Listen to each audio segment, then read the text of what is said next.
Les bons conseils du bricolage, et fini la galère. Pour faire votre moteur à mouvement perpétuel, il vous faudra un ventilateur de PC. Donc impératif de prendre un ventilateur 12 volts avec, voyez, 7 hélices. Vous prenez 7 rondelles métalliques de taille identique et vous allez prendre des aimants de disque dur. Pour commencer, nous allons venir coller les rondelles métalliques sur l'extérieur des pales. Voyez? Donc il faut absolument, pour éviter de créer un déséquilibre, les coller uniformément. C'est-à-dire que sur la pale, quand vous l'avez collé à cette position, sur les autres pales, il vous faut absolument les coller au même endroit. C'est-à-dire que vous n'allez pas coller une rondelle ici, puis une autre à l'extérieur de la pale ou à l'intérieur. Si elle est au milieu de la pale, toutes les rondelles doivent se trouver au milieu de la pale. Vous prenez un pistolet à colle, que vous aurez fait chauffer au préalable, une petite noix de colle, et vous allez venir, comme je vous l'ai dit, coller votre rondelle. Et vous faites l'opération sur toutes les pales. Donc un petit peu de colle. Arrangez-vous pour pareil, hein, la colle que vous mettez soit uniforme. Pour pas de créer, on va dire, déséquilibre. Après, ça risque de faire un contrepoids.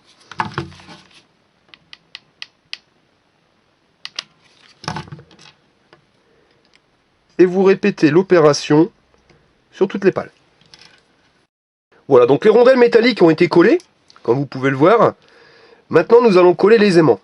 Alors sur les aimants, il est impératif, donc c'est de récupérer des aimants de disque dur. Pourquoi? Parce que vous avez la même magnétisation. D'en récupérer donc 3 entiers et un quatrième que vous auriez coupé en deux. Vous voyez? Coupé en deux. Donc vous allez prendre le premier des plus gros aimants et vous allez venir le coller sur un coin. Vous voyez? Donc il faut absolument pas qu'il touche les hélices, mais qu'il soit assez près pour attirer le champ magnétique. Donc vous allez venir mettre votre colle et appliquer votre premier aimant comme ceci sur le ventilateur. Donc veillez bien à ce que ça ne touche pas. Hein. Vous voyez, on commence déjà à voir le mouvement. Ensuite, comme vous pouvez l'observer, c'est pour ça qu'il est impératif d'avoir des ventilateurs à 7 pales, vous allez voir que les pales sont décalées par rapport au coin. Et bien ça va nous servir. Vous allez reprendre un deuxième aimant complet. Vous allez combler de colle dans le deuxième coin. Et vous allez poser votre aimant à l'identique. Vous voyez, on le fait juste dépasser un petit peu. Ça ne touche pas. Là, on commence à voir qu'il manque pas grand chose pour que ça se lance. Donc les deux aimants sont collés, nous allons coller le troisième. Et vous allez voir que quand on commence, vous voyez, quand on commence déjà à remettre 3 aimants, on commence déjà à voir l'effet, on va dire, de mouvement. Donc, même punition, vous prenez votre colle, vous le mettez au coin, et vous superposez votre aimant.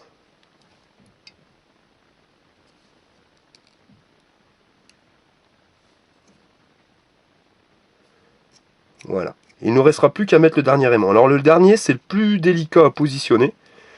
Je vais vous faire voir. Donc le plus délicat des aimants, ça va être le quatrième, donc le demi-aimant. Pourquoi demi? Pour qu'il y ait un champ magnétique qui soit inférieur aux autres. Parce que si vous avez un champ magnétique qui va être identique sur les 4 coins, au bout d'un moment, votre moteur va s'arrêter. Donc là, le plus délicat, c'est vraiment de le positionner. Donc vraiment être sûr qu'il soit positionné aux 3 coins pour les 3 aimants, les 3 premiers aimants. Et ensuite, avec votre aimant, vous allez venir vous rapprocher tout doucement donc des rondelles. Comme je vous dis, hein, c'est pas le plus facile. Donc vous approchez. Hein, et quand on retire, regardez, ça s'arrête. Voilà. Donc vous voyez, je crois que sur le centre, ça devrait être bon. Donc on va recommencer. On l'approche. Ouais. Et c'est vraiment à l'impulsion. c'est au millimètre. Voilà. Donc vous bloquez. Quand vous voyez que votre moteur commence à tourner, vous savez que l'aimant, vous devez le mettre là. Donc vous allez retirer l'aimant et vous voyez que dès que vous retirez l'aimant, bah, le moteur va avoir tendance à s'arrêter.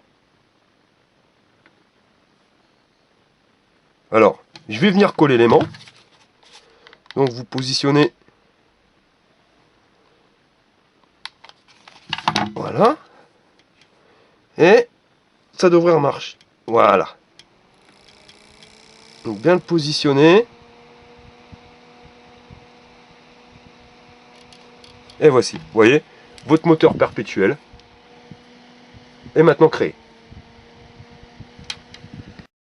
Voilà, donc votre moteur tourne. Vous allez le poser sur la table pour être sûr que vos aimants sont bien réglés, parce qu'il y arrive, hein, je ne vais pas vous mentir, sur ce tuto, j'ai dû recommencer 4 fois au niveau des aimants, parce qu'il suffit juste qu'il y ait un des aimants qui soit pas bien positionné et votre moteur va prendre du retard et va finir par s'arrêter. Donc vous faites le test, vous le posez. Désolé pour le petit bruit de vibration, mais vraiment il faut regarder. Hein.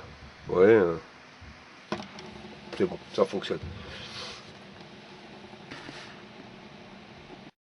Donc une fois que vous avez calé les aimants sur votre ventilateur, il vous restera plus qu'à exploiter, on va dire, le courant qui sort de la fiche. Parce que c'est l'effet inverse, c'est-à-dire que si votre moteur tourne, bah, il crée du courant, il devient un générateur. Un moteur où vous injectez du courant, il tourne, c'est un moteur. Quand ce moteur tourne, mais qu'il n'a pas de courant, c'est lui qui va créer son propre champ magnétique et qui va créer le courant. Il devient un générateur.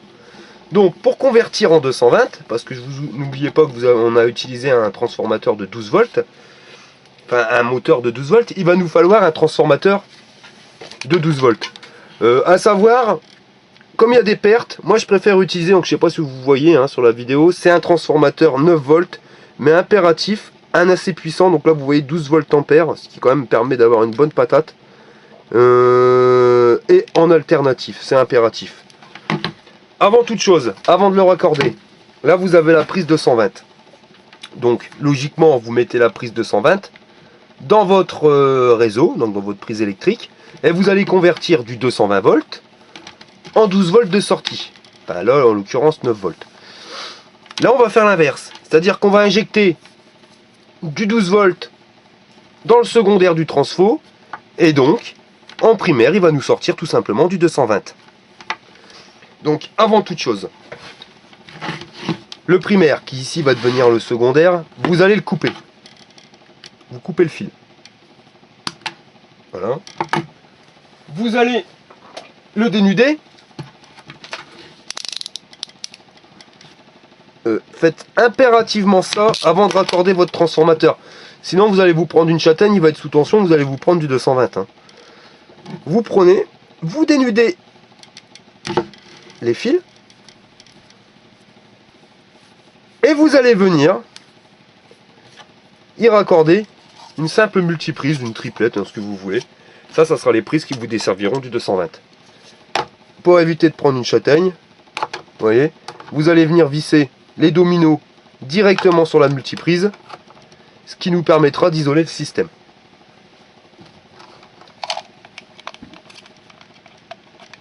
Donc avec un tournevis, vous venez brancher les deux fils sur le domino.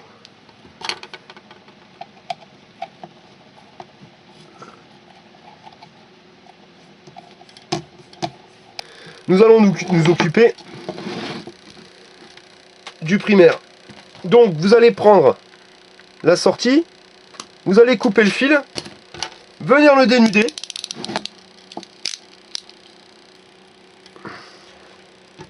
Ensuite, vous allez venir couper le fil du ventilateur. On va essayer de récupérer, de couper directement la gaine. Vous allez couper le fil jaune. Pour l'expérience, on aura besoin uniquement du fil rouge et du fil noir. Donc je vous disais donc de venir raccorder le fil noir sur un domino et de venir le mettre sur le fil noir du ventilateur.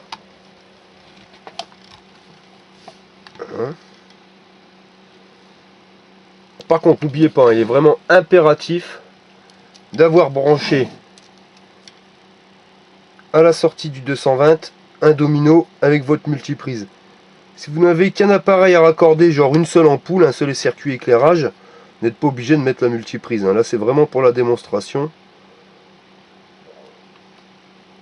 Quand vous voyez le prix de l'électricité, c'est quand même de sacrées économies. Vous voyez? Donc là, vous avez le transfo. Et là, dans la logique, vous devez avoir 220 volts directement à l'intérieur de votre prise.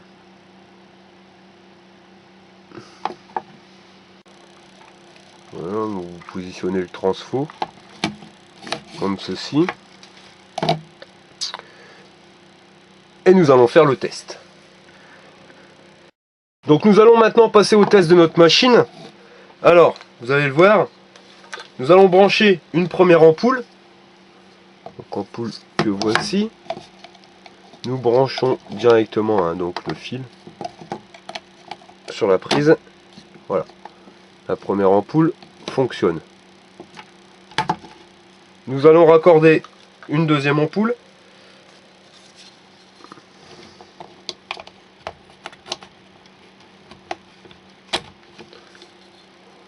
Vous voyez, les deux ampoules fonctionnent parfaitement. Et nous allons maintenant brancher une troisième ampoule. Donc c'est des ampoules 70 watts. Je ne sais pas si on le voit sur la vidéo. Mais 70 watts. Donc vous voyez 70, 140, cela c'est pas énorme. Bon, je vous dis on peut faire facilement 1000 watts. Mais oubliez tout ce qui va être appareillage électronique. Là l'électronique, vous risquez d'avoir des soucis. Si vous branchez un appareillage électronique, je vous garantis pas qu'il tienne un an avec ce système là. Même si ça pourrait fonctionner, mais il y aura quand même des variations de tension. Et voilà. Nous venons de raccorder 3 ampoules. Vous voyez, très simplement. Aucune triche, aucune. 3 ampoules fonctionnent sur notre système.